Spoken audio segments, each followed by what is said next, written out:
पुण्याचं जे प्रकरण सध्या सुरू आहे राष्ट्रीय कुठलं? पुण्याचा हा. विजय वडेट्टीवार म्हणतात की याची न्यायिक चौकशी झाली पाहिजे. हे बघा, ते प्रकरण हिट अँड रनचं आहे.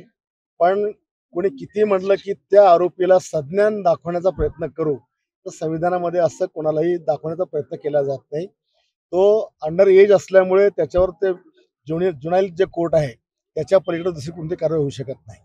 आपण बघितलं की निर्भया प्रकरणामध्ये सर्वात खतरनाक 17 वर्षाचा तो आरोपी, ज्याने त्या महिलेवर किती अत्याचार केले होते, शेवटी कोर्टाने त्याला सोडलं, त्याला शिक्षा देऊ नये.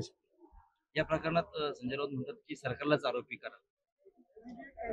सरकारला आरोपी म्हणजे करायचं का? सरकारनं दारू पाजली त्याला? सरकारनं गाडी पब मध्ये बसवलं का? ते पब आजचे चालू आहेत, यांच्या काळात नव्हते का? यांच्या घरातले जात नव्हते तिकडे पब मध्ये? अरे काही असतात माजलेल्या अवलादी, बापाच्या हरामाच्या पैशावर उतरू येतात, ते असे सगळे भांगडी करतात.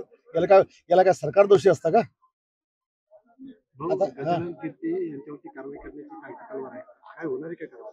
ते आता सगळे ते निवडणूक संपल्यामुळे कोणीही ठिकाणावर नाहीये. पक्षाची जी आमची शिस्तभंग कारवाईची मिटिंग असते, त्या बैठकीत त्याच्यावर चर्चा होईल आणि साहेब निर्णय घेतील. अजितदादा आणि शिंदे गटाची काही हरकत होणार आहे का, असं आशिष मांजरे? अजून असं काही नाहीये. आम्ही महायुती म्हणून 6 सदस्य आज तरी आम्ही एकत्र आहोत.